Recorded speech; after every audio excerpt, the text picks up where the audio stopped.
Hello, this is Bwana from Bwana.tv, and I want to record a quick video talking about the live letter, and I want to get Bellular's reaction. I want to react to Bellular's commentary on the latest Final Fantasy XIV live letter talking about 6.x and 7.x. So without further ado, let's jump right in it, shall we? Let's go.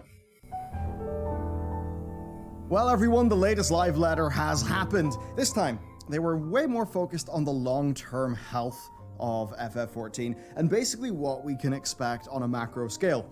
And you know what? It's pretty hype, so let's just get stuck in. What really stood out to me was just the openness that this team has. It's kind of crazy compared to the rest of the industry. So they announced that they're slowing their patch cadence. Only slightly, though. Basically, there's going to be a new patch every 4 months instead of every 3.5 months. And then also they're adding in an extra week of slack for summer and winter, which all makes sense so that their team is happy and healthy and can actually, you know, do the game for the next 10 years. I saw that, and when I was watching it, and my initial reaction was like when they were leading up to it, please don't delay it like by a long time, by a really long time, because I had the way things were being set up, it seemed like they were about to announce another delay. I was like, oh, here we go. And then when it turned out to be only 2 weeks longer than it normally is, I was like, all right, that's not too bad.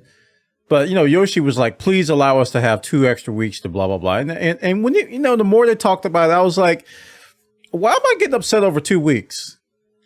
You know, a lot of games out there, I ain't gonna say no names. I'm not gonna say any names. A lot of games out there, they'll delay for months, and they're asking for 2 weeks. And I think similar thing with Endwalker. It wasn't that long of a delay, right? Man, we're spoiled. Of course, it's not like they're doing less content. I mean, the patch word counts and cutscene lengths have definitely increased over the years, and sure. Oh, I definitely love this when they broke down how much work has gone into the game versus, you know, the 3.x series versus the 5.33 or the 5.3 series, 5.x series. How much time, how many cutscenes, how much dialogue, how many objects, how many things got to be updated. It was just like it was a project management dashboard, which brought back some memories from my time doing that stuff. But you know, there was like a little bit of a knock on things with you know, Shadowbringers and COVID and all. But I think generally people are happy.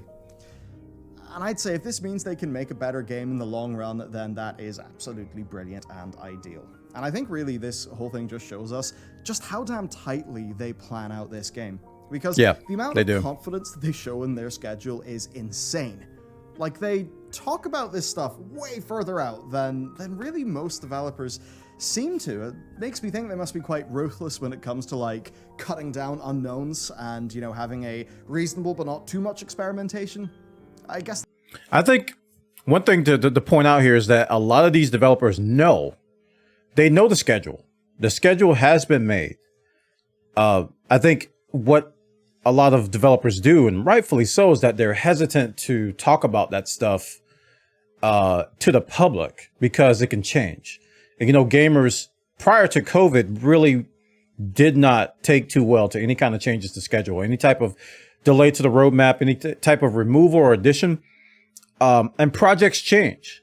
So the fact that Square Enix can share so much in the future is good, but if you look at how they shared it, it was kind of vague. It was like, we're going to try to hit this on this patch and try to hit this feature on this patch. It was very high level stuff, which I think isn't unreasonable, honestly. I think that's just honest project development. I think they got their ducks in a row. And again, I think we're kind of used to developers dropping the ball so much that the fact that the developer will come out and say, like Square Enix will come out and say that, hey, we're going to do this for this patch and do this for this patch. We're going to try to do it. But at the same time, they have missed deadlines too. They have missed times. They have missed days.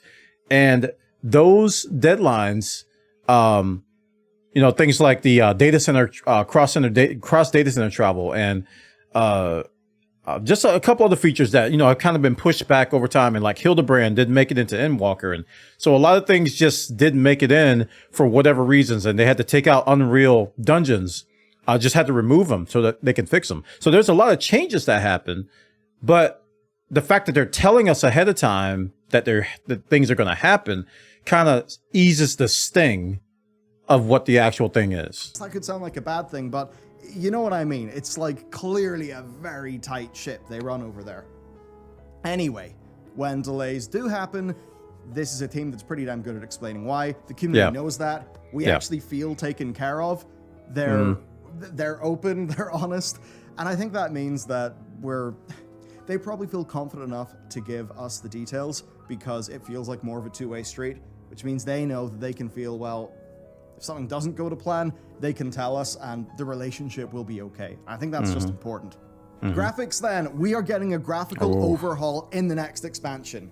Fairly major actually, and I think extremely important, more so than entrenched players may think, because I know of so many people who struggled to overcome the uneven presentation of this game. Like, seriously, I know loads of people who bounced off or just kind of didn't want to engage with FF because of that. Me too. Same thing. People said the game looked bad. It looked like PlayStation 1 graphics, all these different things that that people come out and say that WoW looks so much better. And I actually didn't quite get it. And the thing is that the game did lack high-res textures. There wasn't a whole lot of advanced shading. And you can tell, you can kind of sense the PlayStation 3-ness over everything, especially compared to version 1.0 of Final Fantasy XIV. There was a lot more shading. There was a lot higher resolution textures, the infamous barrel that everybody talks about that had more polygons than an actual character. And there's just a lot of things that they cut back on to get that smooth gameplay experience on the PlayStation 3 and on PC, while maintaining some level of fidelity and keeping Final Fantasy, because a lot of the spell effects and a lot of the weapon effects and just things that happen in the game are generally higher quality graphics than the actual models, than the actual like chairs and tables and trees and even the player characters. But the spell effects and the just the floor effects and you go into a dungeon and you see like the surrounding area. A lot of love is put into that, giving you that engulfing experience, but at the same time, they have to cut back on a lot of areas. And it's very evident, and it's getting dated pretty fast. It's especially as newer games come out where they're pushing graphics. I think this is a welcome change. But based on what I saw, I mean, they've only been doing this for a month, and Bellular is probably going to talk about this. They've only been doing this for a month, and they've really only just added shaders. That's pretty much it. They may have bumped up the resolution a little bit, but the only thing that was really added was shaders. So. Now, of course, fire on a GShape, and you're most of the way there. But, I mean, yeah, like their anti-aliasing implementation is a... Yeah, they did do some anti-aliasing. Yep. They're in a pretty challenging spot overall because they have a sort of more photoreal style, right, in their rendering and such. But they're clearly running in an old engine that had to be put together very rapidly following the abandonment of Crystal Tools whenever they were making 2.0. Oh, yeah. Well, I mean, who knows about things like color grading, but at least it seems the basics are going to get a lot better. Now, lighting is important. Lighting is important for faces in real life. So whenever things look off in a game, like they really do look off, right? If you light everything flat, you have things almost looking unlit, then... Oh, even when I take pictures of my 3D prints for BwanaLabs.com, you know, lighting is everything. It's so if you just like you said, just do one light, shine it flat, and then take a picture versus doing some funky stuff with the lighting or like rotating some stuff and different angles and stuff. It's like night and day. It's almost like it's a difference between somebody buying a model and somebody not. Just that presentation alone. And Final Fantasy XIV, and as they showed later in the live letter, is that they showed the before and after of like a scene where they had old lighting and they had improved lighting. It was so many more light sources on the new lighting, and it just made it look more, I don't know, I'm not gonna say more real, but it was a better presentation than the old system. The old system was acceptable, you know, as a video game room, but this new system, it felt modern. It felt like new stuff. It just messes things up. So we're actually going to get far more detailed lighting, especially like in and around our characters. And that's great because that means you'll better see your character's facial structure. And I think that's really important because Honestly, with my G-Shades on, some cutscenes literally hit harder because you can more properly see the work the animators have put in. I don't use GShape, by the way. I use NVIDIA filters. They're game filters. Sometimes I've turned them on and off depending on what I'm using. Right now, I can't use anything because I've had some PC issues, but I use the NVIDIA filters for most stuff, and it can do some of the stuff that GShape can do.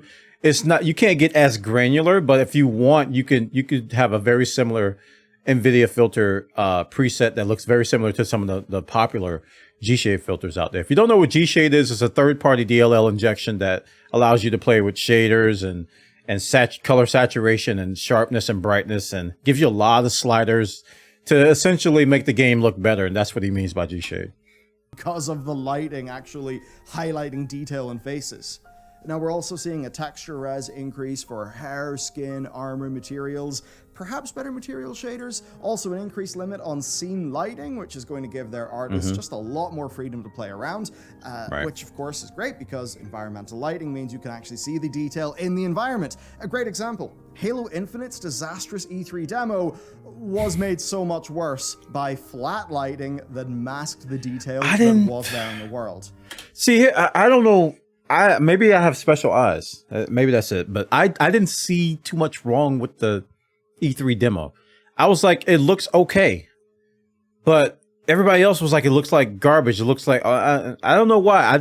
Maybe because I played Final Fantasy 14 so much, I didn't really pay attention to that kind of, all these shaders and stuff in my games as much as I do. And plus, a lot of times I'll turn that stuff off, especially on PC. I'll turn shadows off. I'll turn anti-aliasing way down. I'll turn that stuff off so I can see better. So I guess that makes sense too, that I'm turning off a lot of these effects. So this is probably what my Halo Infinite game is going to look like when I'm done with it. A perfect example of the sort of thing the FF14 team want to get away from. That's a mighty challenge for an MMO. Now, their demo scenes, I will say, definitely, they look very compelling. Though do note that Yoshida was very clear about how he had the team make up examples to highlight changes. Yes, so this is the one I was talking about. Might not be the that scene right there with the different lighting sources. Go for. It's more just to highlight the new tools. Also, the world is getting love. Even more love than I've already mentioned. There seems to be material work going on, a revamped foliage system that is a tremendous leap forward, and also increased object density. So that just means, man, the game is going to look better once these changes are in, but that's not going to be until the next expansion, and when they do come, they're not going to all come at once. So basically, expect the expansion to launch with player character updates, probably the likes of the Scions all being updated and those major characters, the new zones, of course, being up to speed, but as for the rest, they'll be doing that as sort of fast as they can reasonably. The likes of a character, say, Teleji, he's going to be updated because he's just made of player character customization bits. And you know what? We were talking about this during the live letter. It's going to be hilarious, and it's going to be fun, actually, that when they do these updates, there's going to be NPCs that are not updated. And you can guarantee that a lot of people are going to crowd around these low poly characters and take screenshots. It's going to be fun. It's going to be really cool to go out and hunt all the low poly characters. But more custom characters like maybe Ilberd, those are not going to be covered in the first pass. So it's going to take time. We were warned that there may be some up-to-date characters, some old characters. It might look a little bit odd for a time, but I think it's worth it. Especially the lighting and the stuff for the characters. That's going to elevate their cinematic game to a new level. I'd say, if I was going to be cheeky and have one request, I'd say split cloak options for tail characters, because that seems a lot better than doing, like, tail physics and stuff. But that would be loads more. I think it's going to help the game, but I'm not going to get my hopes way up. There's only so much graphics can do, right? But, given that the game is already in a good state and that they have a good plan, yeah, it's only going to get better from here. But in general, just because they're going to update shadows and shaders and textures a little bit, it's going to be nice to see, but we're going to get used to it pretty fast. And you know what? Going back to what we were talking about earlier, as soon as you encounter something that hasn't been updated, it's going to stand out and be jarring. So I'm hoping that isn't as bad as it could be. Work still. Overall, I'll just say I'm happy to see them reinvest in the fundamentals of this game. It's the sort of thing that doesn't really serve us right now in terms of quantity of content we get, but I think it's undoubtedly important for the game's long-term health. Speaking of which, trusts. This sure is interesting. Oh, so they're trust. expanding the trust system backward to legacy content. And this is all in the name of making FF14 more solo-friendly, basically so that people who like other FF games but don't touch the MMOs feel like they can go in and play through the MSQ.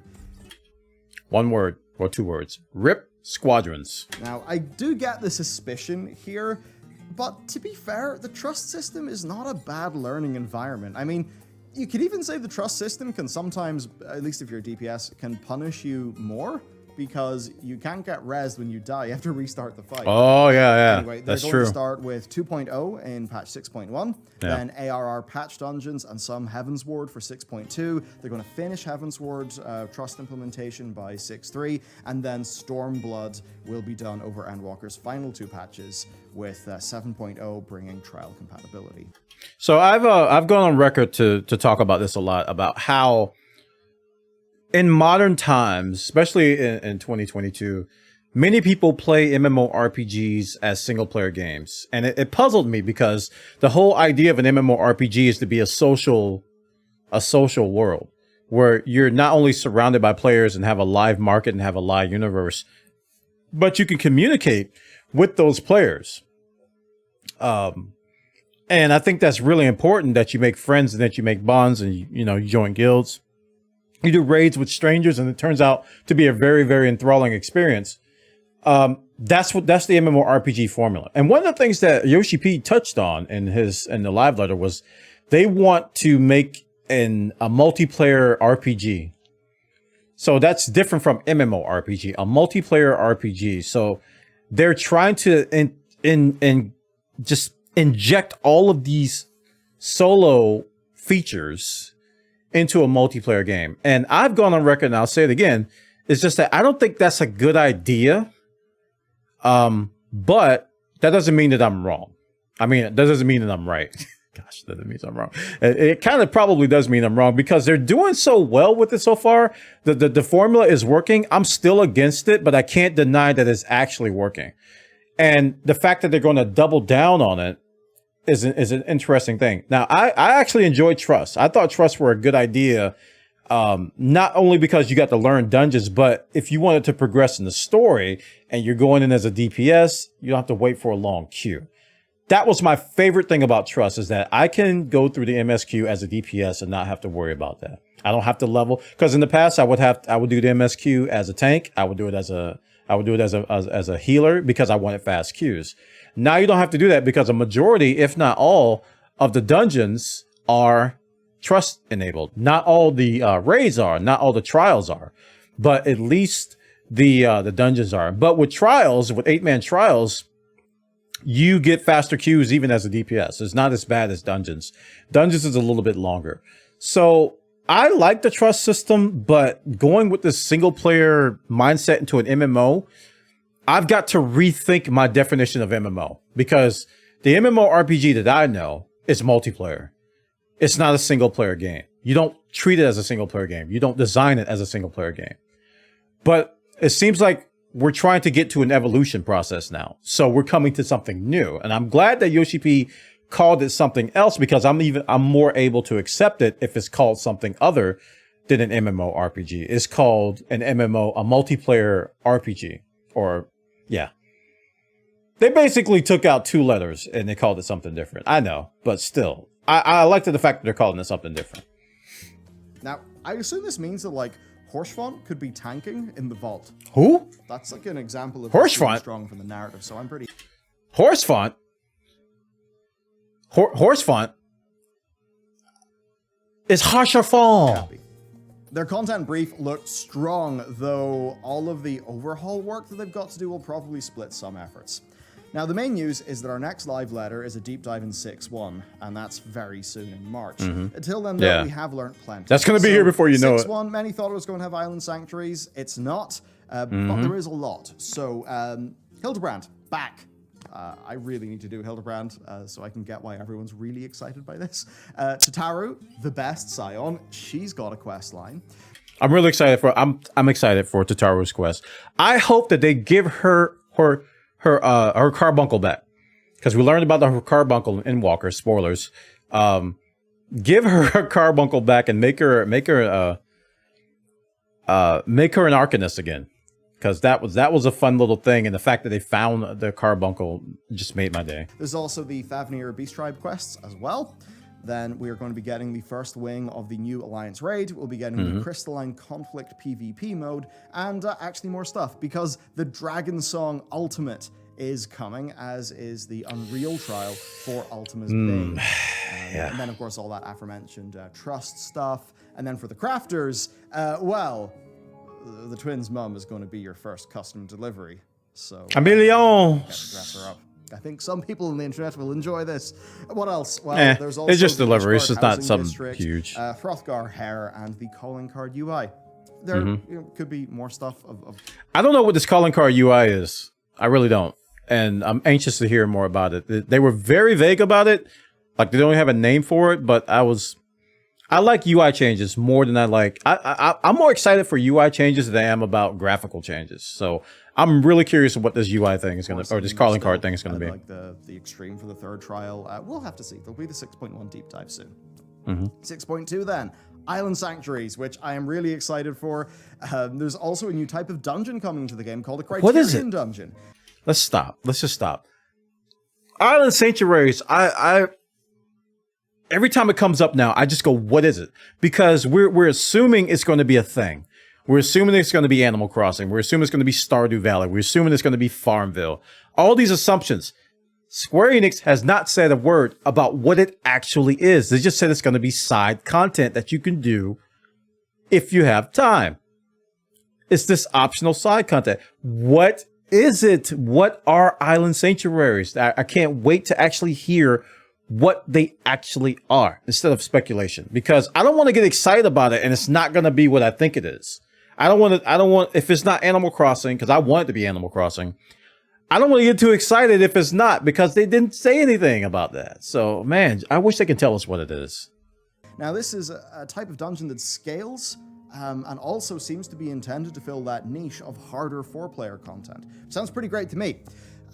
Oh, the variable difficulty dungeon. I didn't understand at first. I thought it was going to be like mythic dungeons, like from WoW. But it turns out it's more going to be, to me, this is what I think it's going to be. I think it's going to be something geared towards solo players, because you'll be able to run dungeons solo. Right. So scaling difficulty, you can go in a dungeon that's one person and you'll be able to solo it. I think a lot of people will welcome that. Now, the variable difficulty at 4 players, I actually don't think it's going to get harder than normal dungeons at 4 players. I think it's more going to be scaling down than it is going to be scaling up. And I think that's going to go along that narrative of that single player MMO experience. Then also 6.2, like, they didn't mention it, but I mean, we're almost entirely sure the next like Pandemonium wing is coming then. 6.3, well, I assume that, you know, with 6.1 bringing in the first wing of the Alliance raid, that 6.3 will bring in the second wing. They also then mentioned a new deep dungeon, our next ultimate, and more Island Sanctuary updates, which just really makes me think that this sanctuary is going to be like fairly big and added to, which is really exciting. I want to know what it is. 0.4 and 0.5 just please. Patches, they're going to have more sanctuary updates, 2 more of these Criterion dungeons, and of course, like the end of Pandemonium, the end of the Alliance raid series, perhaps more trials, but at this stage, we'll just have to wait and see what they've got cooking. Right. Overall, though, pretty neat. And I'll say for what I care about the most, this just means there'll be a nice sort of drip feed of the raiding content to dabble in along the way, and then the islands in 6.2, which I'm really excited to just dive really deep into.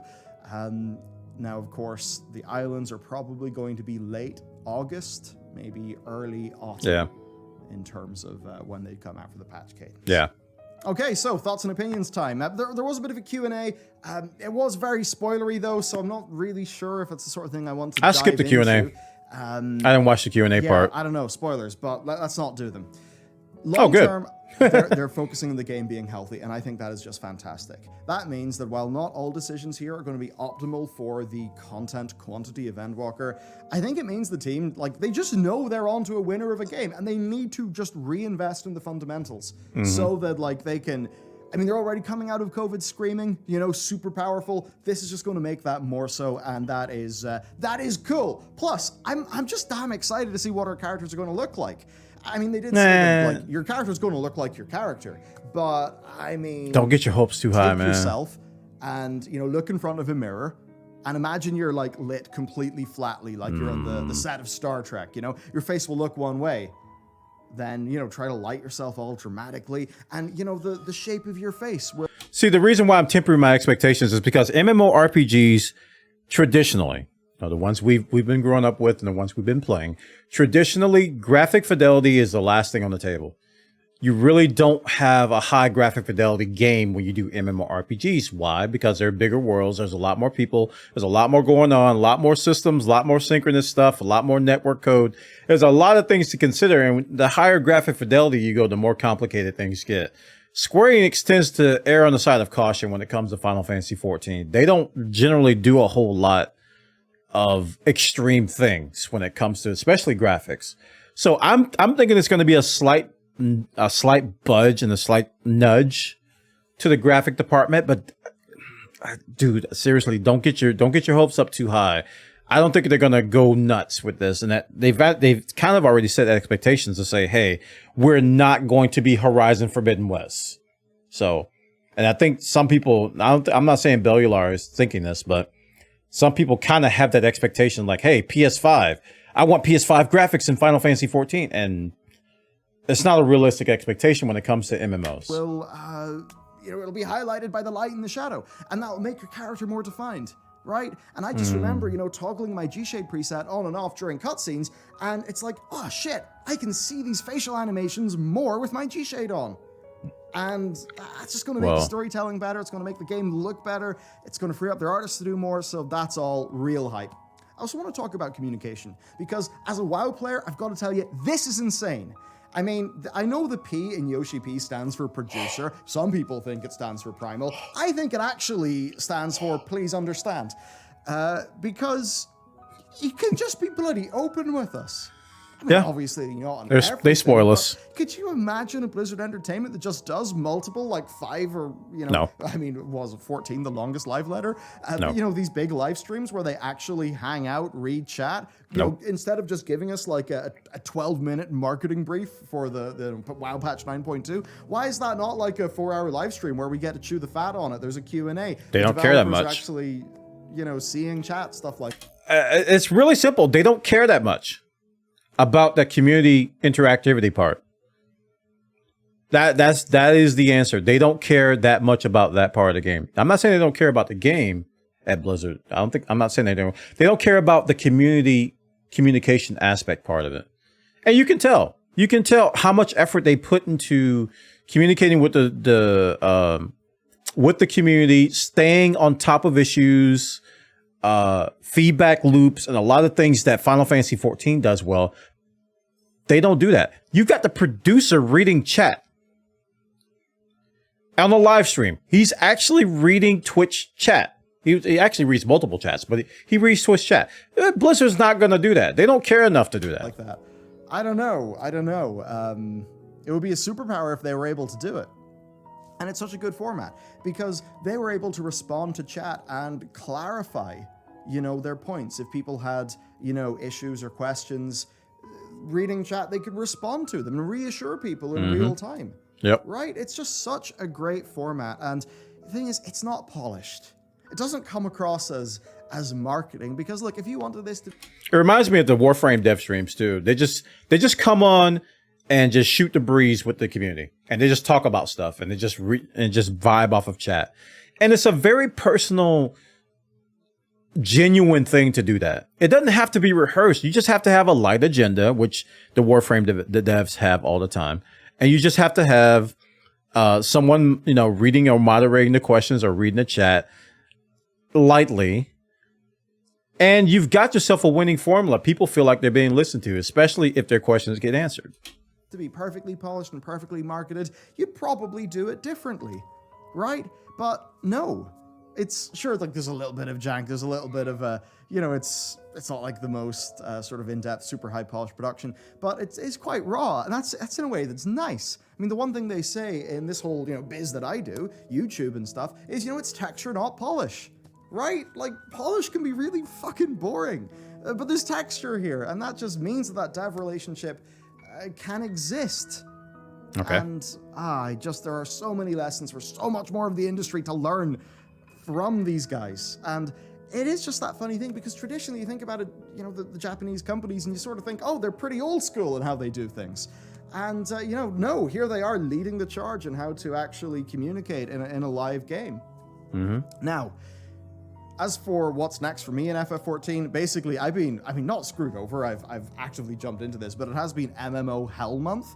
Right? There's so many games coming out, so many updates and patches. Lost Ark, hello. So what I need to do in FF14, what I want to do is I want to earn some more gil, I want to get stuck into housing, customize my apartment and RFC estate, so that I'm just like used to doing that and good at doing that by the time the islands come. Crafting, I was dabbling into alchemy, and let me tell you, I was glowing like a kid when I just was like, oh my god, I have stats in my crafting gear. And I know macros and rotations, whatever, but I just think it's a cool design. Baja and Omega. Those, just get yourself in Baja. I think I need to lose a whole bunch of time ASAP. Golden Saucer. So suffice to say, Golden Saucer to tide me over to the next patch. And one of the nice things about FF14 is, you know, it's like I haven't really played much the last 2 weeks. That's fine, I don't care. I haven't either. I love the game and I'm happy. And that's fine. I don't feel like I'm going to be screwed over when That's normal. This is a Final Fantasy 14 player's world. We take breaks. We just stop playing for a while. We go play something else, and you don't get behind. It's just the way it is. It's a great feeling. And that's just the beautiful thing about a game that respects your time. Is, you know, it isn't packed full of FOMO, right? You know, it's like my last memories are happy, and that means whenever I come back, I'll just be in this nice curve of, you know, happy. Correct, Mundo. Versus those times when, you know, you maybe leave a game out of frustration because of its mechanics. Yep. So, look, there you go. That's what's up for the, well, I suppose technically the next 10 years of FF14. You know, story-wise and all of that. I mean, they did drop some hints of, you know, hey, whenever we mention a location, often we go to those locations. So if you think about what I believe, was it Emmett who mentioned that other place? So, you know, there could be something there. Okay. But really, we need to see the MSQ of like 6.1, 2, 3, and 4, and I suppose 5 too. Yeah.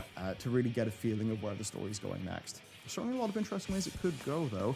And I still wonder, you know, they didn't really show us much of a certain character becoming a Reaper, so I have to wonder what that means. Anyway, have a wonderful day. I hope you found this interesting. Let me know what you're thinking about the game. All right, great video by Bellular. A good summary of the Final Fantasy 14 live letter. The next one's going to be in March. And there's a lot of content coming. So if this is your first time coming to Final Fantasy, first time playing Final Fantasy 14, getting to go through the 0.0 MSQ and then the 6.1, the 6.2, the 6.3, all the patches and stuff. If this is your first time doing it live, you're in for a ride, because it's a very cool cliffhangery type of environment where you do the MSQ and then there's a cliffhanger. And then you gotta wait, and then you got all this side content, you got this other stuff to do. It's like a totally different thing when you're doing it alongside everybody else versus when you're doing it in the catch-up realm. Because the WoW guys, like Bellular and everybody else, they've been catching up. So they've been doing all the different patches and things like that. They've been catching up with everybody else. Whereas now they're going to be doing it alongside us. So it's a totally different thing. Great video. Looking forward to the Final Fantasy updates that are coming. So if you guys enjoyed the video, please comment, like, subscribe it, and join my Patreon, patreon.com/Bwana. Help me out. This is how I make a living. You guys make it happen. Thank you so much for being here. And I'll see you next video. Take care.